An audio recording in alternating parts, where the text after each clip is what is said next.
In this video, you're going to learn what Super Tuesday is and why it's important. Who wouldn't be the president right now were it not for this quadrennial event? Super Tuesday is usually the first Tuesday in February or March when several states hold their primaries or caucuses all at once. But you probably already knew that, so let's go deeper with this topic. Why did all these states band together? And has it ever affected a presidential race in a big way? If you saw my last couple videos, you know why Iowa and New Hampshire are the first states in the Democratic and Republican nomination process. You also know the intensely inflated influence that is given those two states. By going first, Iowa and New Hampshire whittled the field of candidates immensely. Candidates who can't prove themselves to be competitive in those two states often drop before things get embarrassing. This even happened with a couple former presidents considering running for re-election. So some states banded together to combat this Iowa syndrome, as it was called. The phrase Super Tuesday was popularized in 1988 when 9 southern states banded together and held their primaries on the same day.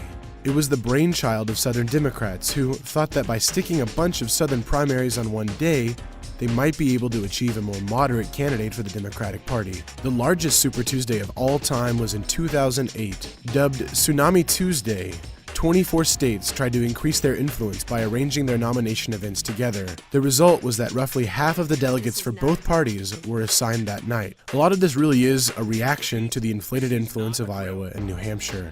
In 2008, Michigan and Florida moved their state primaries even earlier in the calendar year in a bid for more impact on the nomination process. They were stripped of half of their delegates by the Democratic Party. Aside from the additional influence, there's another traditional reason given when arguing for a day like Super Tuesday. First, there are less opportunities for retail-style politics. In Iowa and New Hampshire, you can shake every hand, kiss every baby, eat all the corn dogs. But on Super Tuesday, candidates fly in and out of many different states. In theory, this would prove their national viability, as it mimics a nationwide election. And on the idea that Super Tuesday is like a mini general election, it also forces candidates to talk about national issues. Rather than addressing corn subsidies in Iowa or drug addiction in New Hampshire, candidates have to address more general topics like foreign policy or the economy. So are there any candidates who can thank Super Tuesday for their success in the nomination race?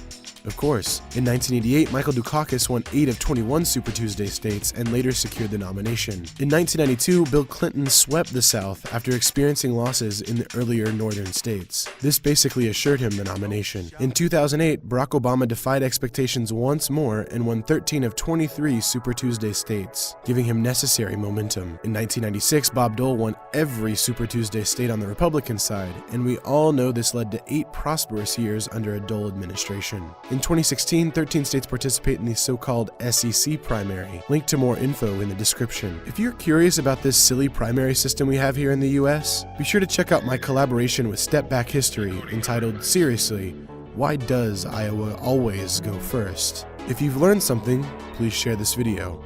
And don't forget to subscribe to Political Junkie News for weekly political and historical explorations. Later, guys.